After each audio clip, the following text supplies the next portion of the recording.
할렐루야. 하나님께서 우리 사랑하시는 줄 믿습니다. 하나님께서 귀한 멕시코시티의 한인 장로교회를 사랑하시는 줄 믿습니다. 여러분을 사랑하시는 줄 믿습니다. 여러분의 가정을 사랑하시는 줄 믿습니다. 아멘. 하나님께서 오늘 이 시간 저와 여러분을 찾아오시고 만나주실 줄을 믿습니다. 특별히 하나님께서 정말 사랑하시는 이 땅의 다음 세대를 위해서 저의 마음 가운데 감동을 주셨고, 특별히 우리 사랑하는 쉐이커스 찾아가는 캠프팀에게 감동 주셔서 긴 시간 동안 자신의 시간과 물질을 들여 이 귀한 사역 감당하게 하신 줄을 믿습니다. 그렇게 함께 찾아와서 만나게 되었는데요, 얼마나 기쁘고 감사한지 모르겠습니다. 전후 좌우 돌아보면서 같이 인사하겠습니다. 아름다우십니다. 여러분 너무나도 아름답습니다. 제가 여러분 오늘 느끼는 마음에 큰 감동이 있습니다. 자, 여러분과 잠시 짧게 나누고자 하는 말씀은 하나님께서 찾으시는 사람이라고 하는 주제의 말씀이 되겠습니다. 우리가 누군가 유명한 사람을 만나고 대단한 사람을 만난다는 것은 큰 우리가 어떠한 비용과 대가를 제공하고서라도 하고 싶은 이유 중에 하나일 것입니다. 그럼에도 불구하고 우리가 만날 수 있는 가장 위대한 존재는 하나님이십니다. 하나님을 만나는 존재는 그렇지 않은 사람들과 완전히 다른 삶을 살게 되는 것이죠. 하나님을 만난 다음부터 펼쳐지는 삶은 그 이전과는 비교할 수 없는 크고 영광스러운 삶이 되는 것입니다. 저는 오늘 말씀을 통해서 하나님을 만난 한 사람의 이야기를 여러분과 나누고자 합니다. 특별히 그 사람은 하나님을 만나는 자리를 선택하지 않았습니다. 그는 하나님을 만나는 그 자리에 던져진 존재였습니다. 내가 선택하지 않은 그 자리에서 선택하지 않은 삶의 모습이었지만 그럼에도 불구하고 하나님이 그를 찾아오셨고 만나 주셨습니다. 이 위대한 이야기에 담겨져 있는 이 위대한 비밀 속으로 저와 여러분이 함께 나아갈 때 하나님을 만나는 위대한 은혜의 체험을 다시 회복하게 될 줄 믿습니다. 아멘. 저는 총신대학교라고 하는 대학교를 나왔습니다. 총신대학교 옥상에서 돌을 던지면 요한, 다윗, 모세, 솔로몬, 다니엘, 사무엘 같은 아이들이 돌을 맞게 되어 있습니다. 왜 그러냐 하면 모든 부모들이 자녀들을 낳고 아이들이 성경에 나오는 성경 인물처럼 살기를 원하기 때문에 그런 이름을 다 붙여준 것이죠. 저는 그 중에 요한을 담당하고 있습니다. 전 세계 요한협회 회장님은요, 우리 세례 요한 선생님이시고요, 부회장은 사도 요한이시고, 저는 이제 한국 지부를 맡고 있습니다. 그래서 저는 요한이라는 이름을 맡고 있는데, 제가 요한이라는 이름으로 살아가는 동안 삶이 쉬웠을까요? 어려웠을까요? 너무나 어려웠습니다. 여러분, 자녀들에게 절대 성경 이름을 붙여주지 마세요. 자녀들의 인생이 피곤합니다. 저는 다른 취미 생활이 없기 때문에 중고 제품을 사고 파는 한국에서 유명한 당근 마켓을 좋아합니다. 당근 마켓은 36.5도로 시작하는데 저는 무려 60도입니다. 60도. 그래서 물건을 잘 사서 싸게 잘 팔기도 하고 잘 사기도 하는데, 제가 이제 물건을 주고받을 때 계좌번호 준 다음에 제 이름이 이요한이라고 뜨면 100% 이 요한이요? 교회 다니시나 봐요? 라고 물어봐요. 그러면 제가 깎아줘야 됩니까? 다 돈을 받아야 됩니까? 깎아줘야 됩니다. 이 요한이라고 알게 된 순간 깎아줘야 돼요. 왜냐하면 우리 애는 뭐 10,000원, 20,000원 주고받는 그러한 아주 작은 거래에 불과하지만 성경 이름, 교회 다니는 이름 가지고 제가 1,000원, 5,000원 깎아주면 하나님께서 영광 받으실 것 같더라고요. 그래가지고 요한이란 이름을 가지고 산다는 것이 참 불편합니다. 제가 요한이란 이름을 갖게 된 배경은 저희 어머니의 뜨거운 믿음에 놓여져 있습니다. 저희 집은요, 별명이 저주받은 집안이에요. 아버지가 6살 때 돌아가시고 저희 큰 누나가 있었는데 큰 누나가 저보다 12살이 많았어요. 12살 많은 큰 누나가 동생들 키운다고 학교를 못 다녔어요. 어머니는 아버지가 안 계시니까 어머니는 나가서 시장 장사를 하시고 큰 누나는 저희를 업어서 키웠습니다. 12살 차이 나니까 제가 7살 때 우리 누나가 19살이었어요. 19살 누나가 학교를 못 다니고 저희를 계속적으로 케어해줬죠. 근데 그러다가 우리 누나가 결혼을 하는데 그때도 너무 가난해서 그냥 모르는 사람, 처음 본 사람이랑 맞선 봐서 결혼을 했습니다. 결혼한 다음에 우리 누나가 일주일 있다가 죽었어요. 그래서 너무 큰 비참한 상황에 놓이게 됐습니다. 제 이름이 이요한인데 이건 원래 제 이름이 아니었습니다. 저희 집에 이요한이라고 하는 저보다 2살 많은 형이 있었어요. 근데 이 2살 많은 형이 저희 어머니가 그 당시에는 고물상을 했거든요. 고물상은 아이를 얻고 갓 태어난 아이를 얻고 고물상을 하는데 아이가 철사에 찔렸어요. 파상풍이라고 하는 병에 걸렸죠. 지금 이 파상풍이라고 하는 병은 금방 치료가 가능합니다. 그런데 그 당시만 하더라도 그때 저희가 경기도 남양주 마석이라는 데서 고물상을 했는데 애기 그 약 맞추려면은 지금 이 감염된 아이 파상풍 고쳐주려면은 저기 멀리 춘천까지 가야 되는 거예요.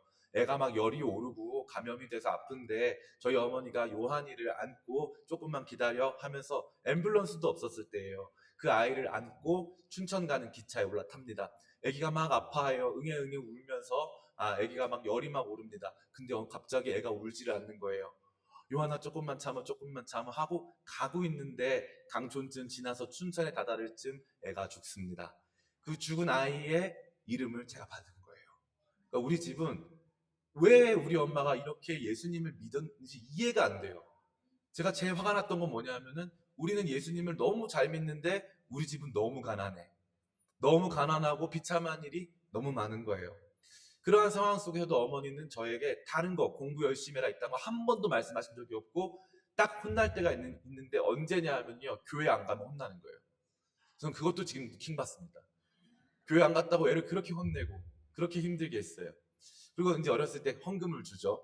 헌금을 딱 주고 나면 제가 헌금을 잘 했을까요? 안 했을까요? 저는 어릴 때부터 성경 천재였습니다. 성경 천재였기 때문에 하나님께서 이 사무엘 말씀을 통해서 주신 말씀 잘 기억했어요. 사무엘상 16장에 보면은 사람은 외모를 보거니와 나 여호와는 중심을 보느니라 말씀하셨어요. 그래서 제가 어머니께 100원도 받고 500원도 받으면 이 금속 덩어리 이거는 외모잖아요. 하나님은 드리는 마음을 보시잖아요. 그래서 헌금 바구니 돌아갈 때 내게 있는 모든 것을 아낌없이 드리네 하면서 헌금을 금속 덩어리 잠깐 넣었다가 중심과 함께 넣었다가 뺍니다. 그래서 다시 500원, 100원 다시 빼가지고 다시 제 주머니에 넣어요. 그렇게 해가지고 이제 헌금 횡령 착복을 한 후에 이걸 가지고 그 당시에 유행했었던 비비탄 총도 사고 전투기도 사고 막 장난감을 막 산 거죠. 그렇습니다. 저는 헌금 횡령 착복범이에요. 그런데 그렇게 산 거 이렇게 있으면은 총도 사고 한 다음에 제 스스로 합리화를 합니다. 영적 전쟁을 해야 되고 어둠의 권세가 있기 때문에 전투기도 필요하고 총도 필요하다. 그럼 저희 어머니가 평상시 용돈도 안 주시고 교회 안 가면 막 혼내고 전 공부도 잘하고 맨날 반장이었거든요. 그런 저를 맨날 혼내는 거예요. 그런데 하루는 저희 어머니가 나를 잡은 거죠. 비가 오는 날, 어머니가 우울한 날이면 바로 그 날입니다. 갑자기 저만의 무기고를 우리 어머니가 아시더라고요. 그때 전 처음 알았죠. 엄마는 모르는 게 없구나. 엄마가 제 무기고를 여시더니 그 총을 꺼내시면서 이거 어디서 났어? 이러시는 거예요.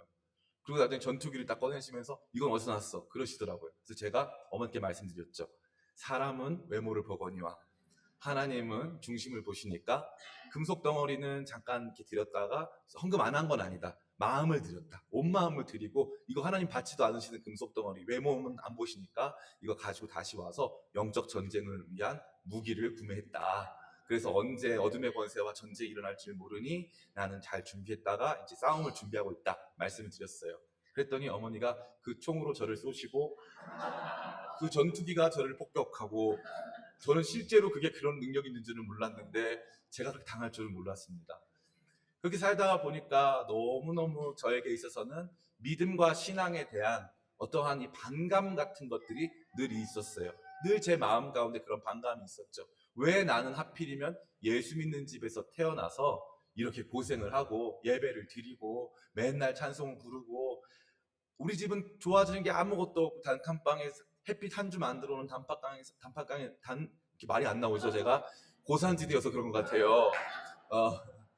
햇빛 한 줌 안 들어오는 단칸방에 살면서도 그렇게 믿음 지키려고 애를 쓰시더라고요.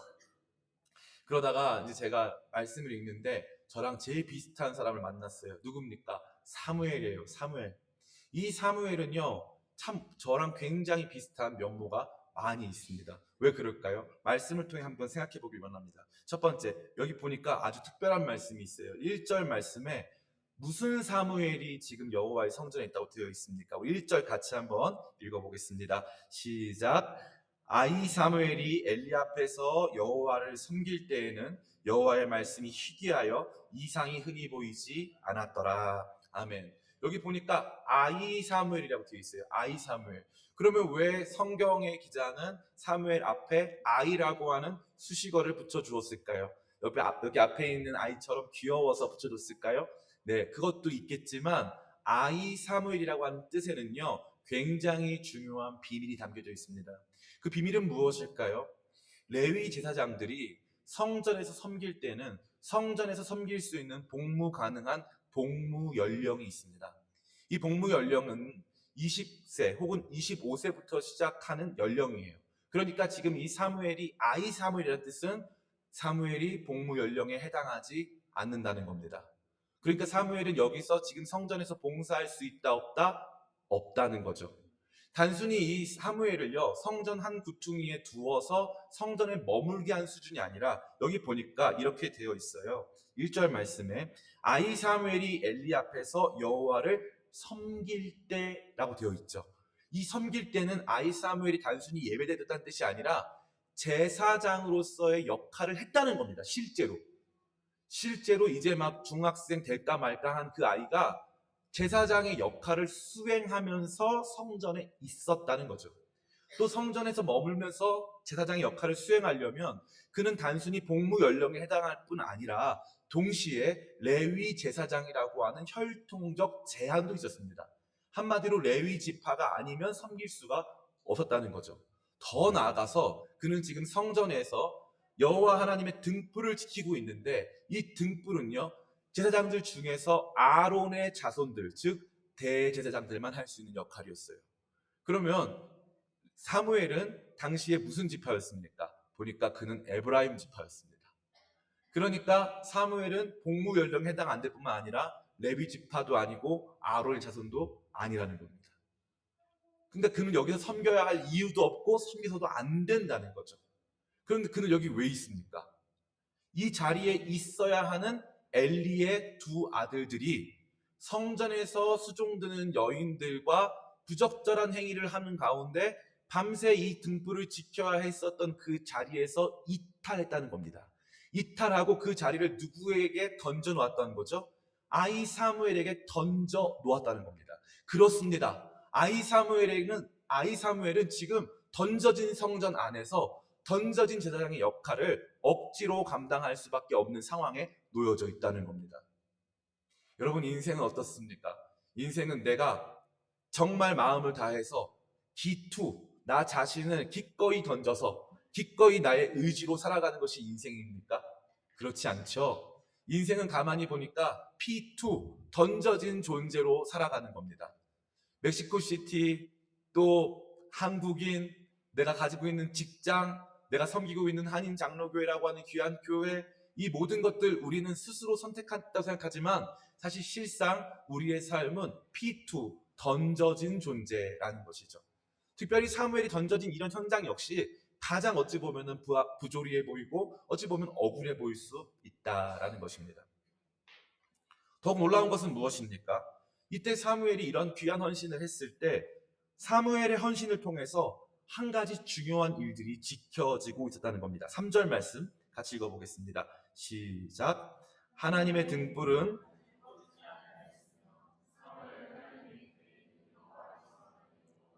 아멘. 이 등불이 그냥 등불이 아니라요. 성경은요, 이 등불의 중요성을 이 등불 앞에 붙여진 수식어를 통해서 보여주고 있습니다. 그것은 바로 하나님의 등불입니다. 신적인 등불, 신적 권위를 가진 등불이라는 거죠. 성전 안에 있는 금촛대를 의미하는 것입니다. 이 성전 안에 있는 금촛대의 순수한 감람류를 통하여서 지속적으로 이 금촛대의 불을 밝혀야 하는 사명이 아론 자손의 제사장들 가운데 주어져 있습니다. 출애굽기 27장 19절 20절이 그 얘기를 하고 있어요. 심지어 밤새 이 등불을 지켜야 한다고 말하고 있습니다. 성경은요, 이 등불이 꺼지지 않았다는 것을 말했는데, 그럼 이 등불이 꺼지지 않았다는 건 누가 지켰다는 겁니까? 그렇습니다. 사무엘이 지켰다는 겁니다. 이 등불은 참 놀랍게도요, 감람유라고 하는 기름을 부어두면 일정 시간 타게 되어 있습니다. 근데 이 등불 꺼질까요? 안 꺼질까요? 안 꺼집니다. 등불이 꺼지려면 바람이 불어야 되는데 바람이 불지 않는 실내입니다. 등불이 꺼지려면요, 사람이 들어와서 꺼야 되는데 사람들은 절대 성전에 들어오지 않습니다. 있던 사람도 나가요. 성전에 아무도 안 들어옵니다. 성경 역사에서 단 한 번도 성전에 누가 들어서 등불 꺼본 적이 없어요. 그러니까 이 밤에 이 등불은 연료만 충분하면 그냥 쫙 타는 겁니다. 이 등불 지킬 필요 있을까요? 없을까요? 없습니다. 근데 주님이 지키라고 했습니까? 안 했습니까? 했습니다. 그 누가 지켜야 됩니까? 엘리의 두 아들 홈니와 비느하스가 지켜야 합니다. 그들은 어디 갔습니까? 성전에서 수종드는 여인과 지금 부적절한 행위를 하고 있습니다. 그런데 놀랍게도 사무엘이 이 현장에 그저 남아 있는 겁니다. 그렇다면 사무엘은 이 일을 어떻게 감당했습니까? 우리 같이 한번 말씀을 읽어보겠습니다. 우리 6절 말씀, 5절 말씀, 6절 말씀 같이 한번 읽어보겠습니다. 시작. 엘리에게로 달려가서 이르되 당신이 나를 부르셨기로 내가 여기 있나이다 하니 그가 이르되 나는 부르지 아니하였으니 다시 누우라 하는지라. 그가 가서 누웠더니 여호와께서 다시 사무엘을 부르시는지라. 사무엘이 일어나 엘리야에게로 가서 이르되 당신이 나를 부르셨기로 내가 여기 있나이다 하니 그가 대답하되 내 아들아 내가 부르지 아니하였으니 다시 누우라 하는지라. 아멘. 사무엘은 지금 여호와의 성전에서 하나님의 등불을 지키는 중요한 제사장의 역할을 감당하고 있습니다. 자기의 선택으로 의해서 주어진 자리가 아니라 던져진 자리, 선택하지 않은 믿음의 자리, 선택하지 않은 예배와 섬김의 자리 가운데 사무엘이 있었다는 거죠. 근데 놀랍게도 그가 이것을 선택하지 않았음에도 불구하고 이 등불을 지키는 태도가 주목할 만합니다. 그것이 어떻습니까? 사무엘아 사무엘아 음성이 들리니까 사무엘이 걸어갔습니까? 뛰어갔습니까? 뛰어갔습니다. 여러분 제일 어려운 게 자다가 뛰는 겁니다. 어려워요. 못합니다. 자다가 뛰는 거 너무 힘들어요. 그럼 사무엘은 잤어요? 안 잤어요? 안 잔 겁니다. 누워 있었고 누워서 지키고 있었지만 잠들어 있지 않았다는 거죠. 내가 선택한 자리도 아니고 있어야 할 자리도 아닙니다. 내 일도 아닌 거죠. 그리고 그는 놀랍게도 그 역할을 너무나도 성실하고 신실하게 감당하고 있었습니다. 자, 여기서 우리는 중요한 질문 혹은 우리 가운데 있는 전제를 만나게 됩니다. 사무엘이 특별한 영적 체험이 있었나 보죠. 사무엘은 뭔가 이것을 해야 할 만한 자기만의 이유가 있었겠죠? 라고 생각하기 쉽다는 거죠. 그러나 7절은 그러한 우리의 전제를 깔끔하게 없애줍니다. 같이 한번 읽겠습니다. 시작. 사무엘이 아직 여호와를 알지 못하고 여호와의 말씀도 아직 그에게 나타나지 아니한 때라. 아멘. 이 말씀 보니까 사무엘이 영적 체험이 있습니까? 없습니까? 맞습니다. 없어요. 영적 체험이 없습니다.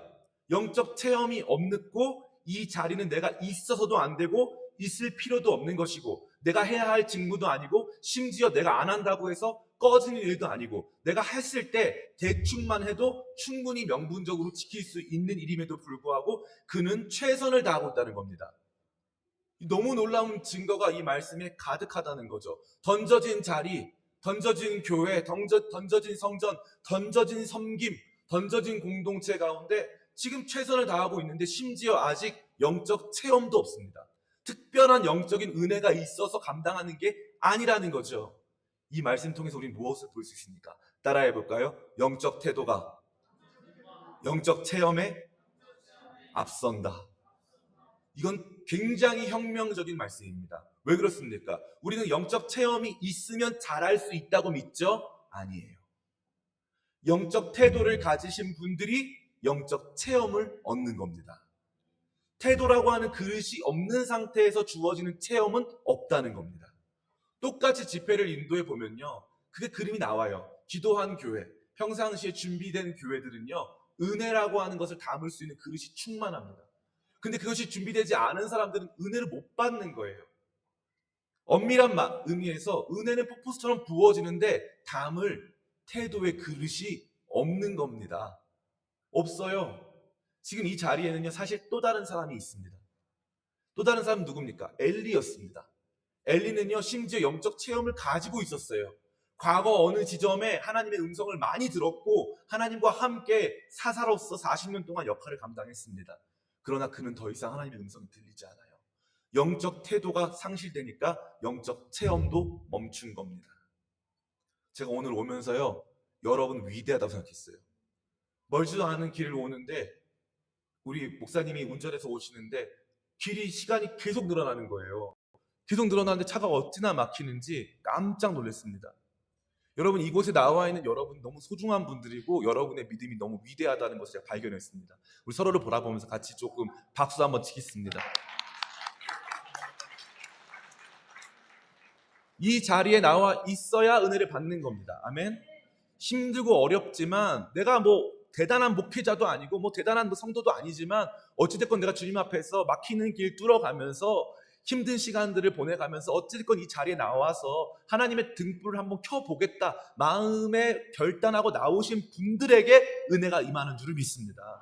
이게 정말 중요한 지점이에요. 이게 왜 중요할까요? 지금 사무엘이 하나님을 만난 장면은요, 이스라엘 역사의 변곡점입니다. 그 전까지 이가봇, 타보드, 영광이 사라진 시대, 더 이상 사람들이 하나님을 섬기지 않고 하나님의 성전마저도 완전히 방치되어서 그 누구도 하나님 앞에 나오지 않는 시대를 지나가고 있었습니다.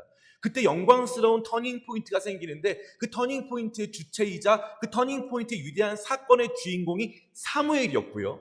그는 어릴 때부터 자기가 있을 필요도 없는 곳에 와 던져져서 거기에서 최선을 다한 삶을 살고 있었다는 겁니다. 그 한 사람의 변화로 말미암아 새로운 부흥의 시대, 다윗의 시대가 준비되어지고 있었고 다윗의 시대가 결론적으로 도래하게 된 것입니다. 저는 이곳에 계신 우리 어르신분들, 또 이곳에 계신 또 어찌 보면 많이 지쳐있는 분들에게 감히 말씀드립니다. 여러분, 부흥의 시대는 반드시 다시 오는 줄 믿습니다. 부흥의 시대는 반드시 다시 옵니다. 제가 2006년도에 중국을 갔어요. 중국을 가서 이제 선교를 하는데 저희 어머니랑 같이 선교를 하러 갔는데 중국 가는 기차를 중국에서 이제 황하강을 지나서 저희가 가려고 하는 지역이 티베트 지역인데 그쪽으로 막 올라가는데 황하강 물이 맑아요. 왜냐하면 황토고원을 지나기 전에 황하강 물을 만난 거예요. 근데 그 물이 얼마나 힘있게 흐르는지 옆에 있는 황토고원을 깎아가면서 칼처럼 흐릅니다. 이게 막 흐르면서 이게 흙탕물이 돼가지고 비옥한 영양분을 담고 이 하구까지 내려가가지고 어마어마한 평야를 이루게 되는 거죠.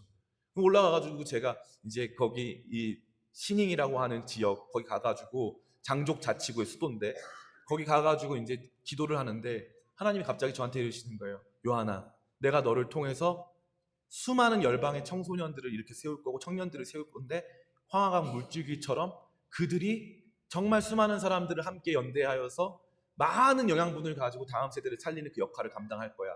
그 환상을 보고 제가 시작했어요. 그때까지만 해도 너무 미약했습니다. 이번에 저희가 여름 캠프를 하는데 한 5천 명 정도 모입니다. 한국에서.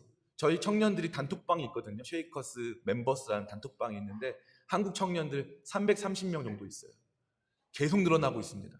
쉐이커스 사역이 열방에 있는 특별히 우리 한인들과 우리 한국이라고 하는 K 이 웨이브 한류를 중심으로 해서 열방에 있는 청소년들 또 교회들을 섬기는 귀한 도구로 하나님께서 불러주신 줄을 저는 믿습니다.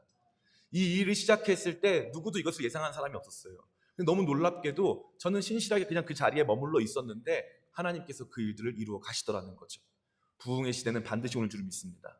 저는 이 멕시코 시티에도 부흥의 시대가 올 줄을 믿습니다.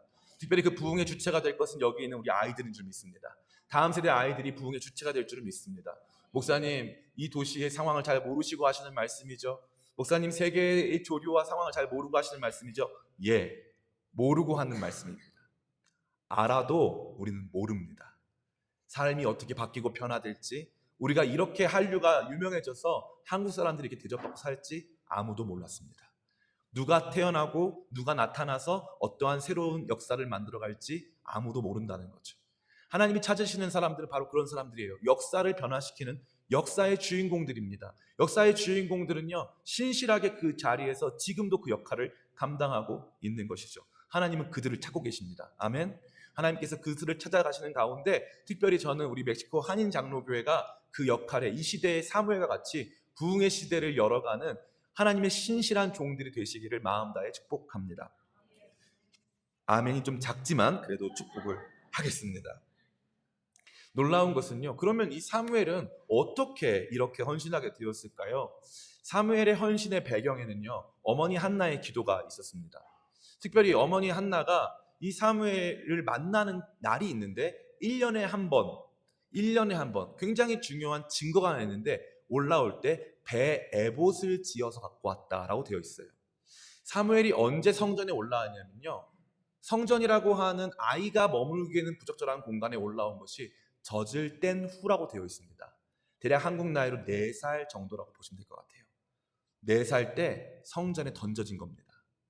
그런데 그냥 가서 너 성전에 그냥 살아야 돼 라고 만 게 아니라 사무엘의 엄마 한나는요, 1년에 한 번씩 아이가 얼만큼 자랐을까를 예측해서 그 아이 몸에 맞는 배 에봇을 지어왔습니다.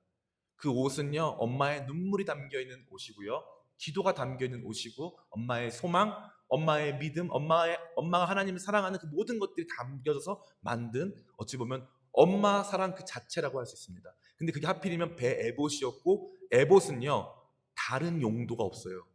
에봇이라고 하는 옷은 딱 하나의 용도만 있습니다. 제사장만 입을 수 있어요. 그러면 사무엘한테 엄마는요, 사무엘 일로 와봐, 우리 사무엘 많이 컸네, 여기서 생활하는데 많이 힘들지 않아? 힘들어도 잘하고 있어요. 여기 하나님의 성전인 거 알지? 알아요.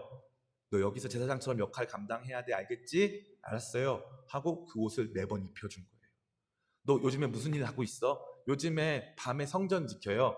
성전에서 하나님 등불 지켜요. 그때 누구랑 같이 해? 저 혼자밖에 없어요. 많이 무섭진 않아? 그래도 여기 소중한 하나님의 등불이라고 해가지고 지키는 거예요. 그래 사무엘아, 이거 정말 소중한 하나님의 등불이야. 이 등불 꺼지면 안 되니까 늘 깨워서 지켜야 돼. 엄마도 기도할게 하고 또 내려가는 거예요.